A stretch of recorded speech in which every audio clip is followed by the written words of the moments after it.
আল্লাহ রাব্বুল আলামিন আমাদেরকে পৃথিবীতে একা একা ছেড়ে দেন, পৃথিবীতে পাঠিয়ে দিয়ে আল্লাহ পাক আমাদেরকে আসমানি কিতাব দিয়েছেন। কি দিয়েছেন?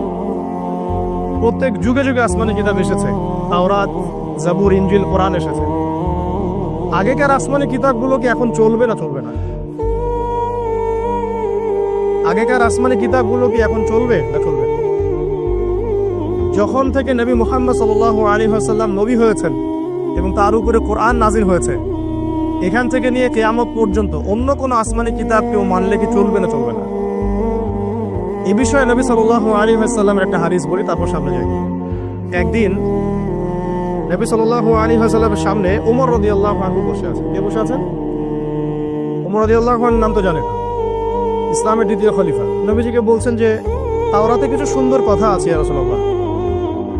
এই কথা বা এই স্টেটমেন্ট শোনার সাথে সাথে নবী সাল্লাল্লাহু আলাইহি ওয়াসাল্লামের চোখ মুখ রাগে লাল হয়ে গেল। হাদিসটা মিশকাতে আছে।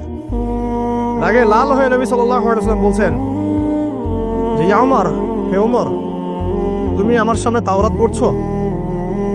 জেনে রাখো